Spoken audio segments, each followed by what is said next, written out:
¿Ha pecado usted contra el Espíritu Santo? ¿Cómo sabemos que es posible pecar contra el Espíritu Santo de Dios? Me obsesiona la idea de haber pecado contra el Espíritu Santo, escribió una mujer alemana. Aunque parezca extraño, ella era una persona que servía a Dios. ¿Es posible que un cristiano peque contra el Espíritu Santo o fuerza activa de Dios? 2. La palabra de Dios indica que sí es posible cometer dicho pecado. Jesucristo dijo: toda suerte de pecado y blasfemia será perdonada a los hombres, pero la blasfemia contra el Espíritu no será perdonada. Mateo 12:31. La Biblia también nos advierte que si voluntariosamente practicamos el pecado después de haber recibido el conocimiento exacto de la verdad, no queda ya sacrificio alguno por los pecados, sino que hay cierta horrenda expectación de juicio. Hebreos 10:26-27. Y el apóstol Juan señaló: hay un pecado que sí incurre en muerte. 1 Juan 5:16. Sin embargo, cuando una persona peca gravemente, es ella misma quien determina si el pecado que ha cometido lleva a la muerte. El arrepentimiento conduce al perdón. ¿Qué indica, probablemente, el hecho de que estemos muy afligidos por haber cometido un pecado?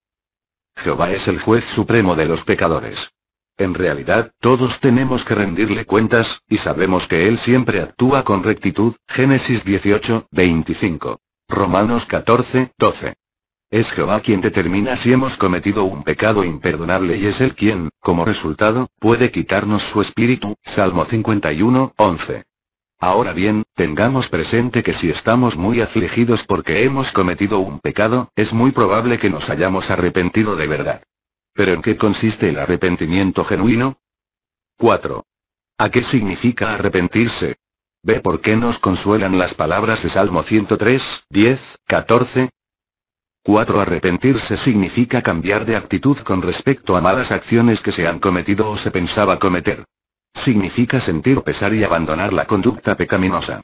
Si hemos cometido un pecado grave pero hemos dado los pasos que demuestran que estamos arrepentidos de verdad, nos consuelan las siguientes palabras del salmista: Jehová no ha hecho con nosotros aun conforme a nuestros pecados, ni conforme a nuestros errores ha traído sobre nosotros lo que merecemos.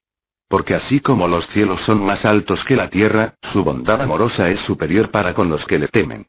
Tan lejos como está el naciente del poniente, así de lejos ha puesto de nosotros nuestras transgresiones. Como un padre muestra misericordia a sus hijos, Jehová ha mostrado misericordia a los que le temen. Pues Él mismo conoce bien la formación de nosotros, y se acuerda de que somos polvo. Salmo 103:10-14. 5:6. Resuma 1 Juan 3:19-22 y explique el significado de las palabras del apóstol. 5. También nos consuela lo que dijo el apóstol Juan: en esto conoceremos que nos originamos de la verdad, y aseguraremos nuestro corazón delante de Él respecto a cualquier cosa en que nos condene nuestro corazón, porque Dios es mayor que nuestro corazón y conoce todas las cosas. Amados, si nuestro corazón no nos condena, tenemos franqueza de expresión para con Dios. Y cualquier cosa que le pedimos la recibimos de Él, porque estamos observando sus mandamientos y estamos haciendo las cosas que son gratas a sus ojos. 1 Juan 3:19-22. 6. Sabemos que nos originamos de la verdad porque amamos a nuestros hermanos y no practicamos el pecado. Salmo 119:11. Si nuestro corazón nos condena por alguna razón, recordemos que Dios es mayor que nuestro corazón y conoce todas las cosas. Él sabe que mostramos cariño fraternal sin hipocresía, que luchamos contra el pecado y que nos esforzamos por hacer su voluntad, y por eso tiene misericordia de nosotros. 1 Pedro 1:22. Si además de manifestar amor fraternal y no practicar deliberadamente el pecado, confiamos en Jehová, nuestro corazón no nos condenará. Así, tendremos franqueza de expresión cuando le oremos a Dios. Y Él, por su parte, nos contestará porque observamos sus mandamientos. Personas que sí pecaron contra el Espíritu. 7. ¿Qué es lo más importante para determinar si un pecado es o no perdonable? 7. ¿Qué pecados son imperdonables? Contestemos esta pregunta con algunos ejemplos bíblicos. Estos nos consolarán si hemos cometido un pecado grave y, a pesar de habernos arrepentido, seguimos sintiéndonos muy afligidos.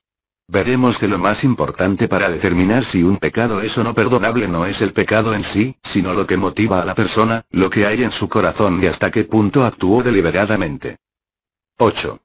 ¿Cómo pecaron contra el Espíritu Santo algunos líderes religiosos judíos del siglo I? 8. Los líderes religiosos judíos del siglo I que se opusieron con malicia a Jesucristo pecaron contra el Espíritu Santo. Ellos veían el Espíritu de Dios en acción cuando Jesús realizaba milagros que honraban a Jehová, y sin embargo, atribuían el poder de Cristo a Satanás. Según Jesús, los que blasfemaban de ese modo contra el Espíritu Santo de Dios cometían un pecado que no se perdonaría en este sistema de cosas ni en el venidero. Mateo 12, 22, 32. 9. ¿Qué es blasfemar, y qué dijo Jesús al respecto?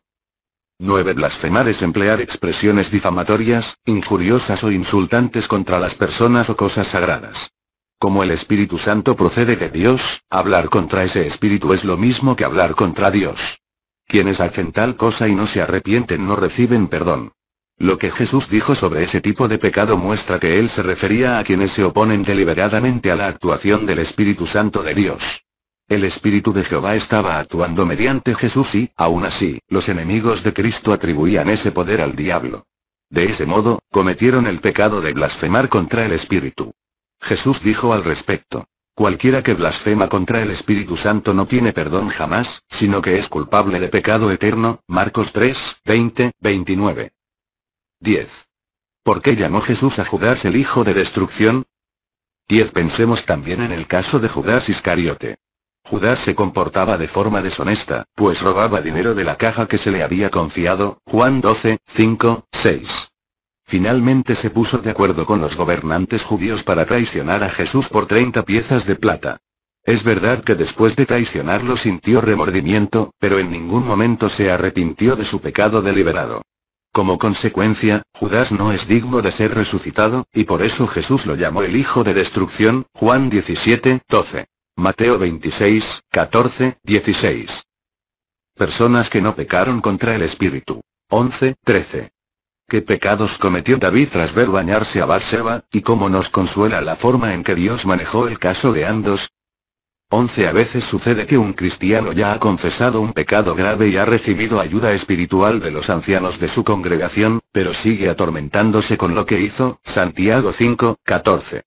Si ese es nuestro caso, nos vendrá bien repasar lo que dicen las Escrituras sobre algunas personas que pecaron y fueron perdonadas. 12. Empecemos con el rey David, quien pecó gravemente con Batseba, la esposa de Urías. Desde su azotea, David vio a esta hermosa mujer bañándose en una casa cercana e hizo que se la llevaran al palacio para tener relaciones sexuales con ella. Cuando se enteró de que había quedado embarazada, tramó un plan para que su esposo, Urías, se acostara con ella y así encubrir el adulterio.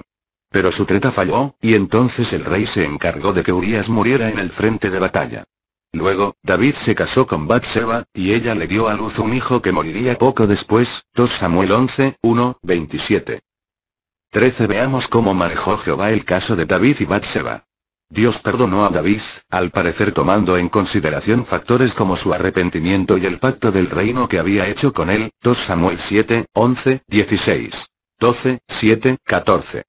Y seguramente Batseba también se arrepintió, pues tuvo el privilegio de ser madre del rey Salomón y antepasada de Jesucristo. Mateo 1, 1, 6, 16. Si hemos cometido un pecado, recordemos que Jehová tiene en cuenta el hecho de que nos hayamos arrepentido. 14. ¿Cómo evidencia el caso del rey Manasés hasta qué punto Jehová está dispuesto a perdonar? 14. El caso del rey Manasés de Judá también evidencia hasta qué punto Jehová está dispuesto a perdonar. Este monarca hizo lo que era malo a los ojos de Jehová. Levantó altares a Baal, adoró a todo el ejército de los cielos e incluso construyó altares para adorar a dioses falsos en 2 patios del templo. Hizo pasar a sus hijos por el fuego, promovió las prácticas espiritistas e incitó a los habitantes de Judá y Jerusalén a actuar peor que las naciones que Jehová había aniquilado de delante de los hijos de Israel. Las advertencias de los profetas de Dios no sirvieron de nada. Con el tiempo, el rey de Asiria se llevó preso a Manasés. Pero mientras éste se hallaba en cautiverio, se arrepintió y oró humildemente a Dios una y otra vez. Como resultado, Jehová lo perdonó y lo colocó de nuevo en su trono en Jerusalén, desde donde fomentó la adoración verdadera. 2 Crónicas 33, 2, 17.